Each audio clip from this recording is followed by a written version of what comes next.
विजिबल है sir? Visible है।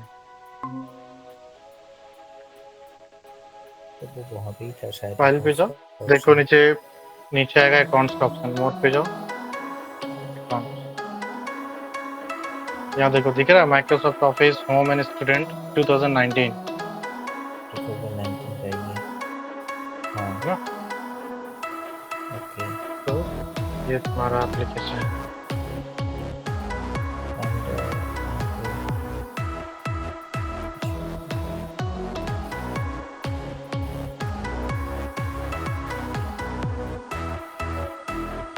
सर ये तीनों को मैंने बनाया था, ठीक है, लेकिन इसको जोड़ नहीं पाया मैंने एक साथ। और ये देखिए इसको जो किया था ना, इसको मैं 3D पे ला नहीं पा रहा हूँ इसको। एनी डेस्क है यानी तुम्हारे पास सिस्टम में?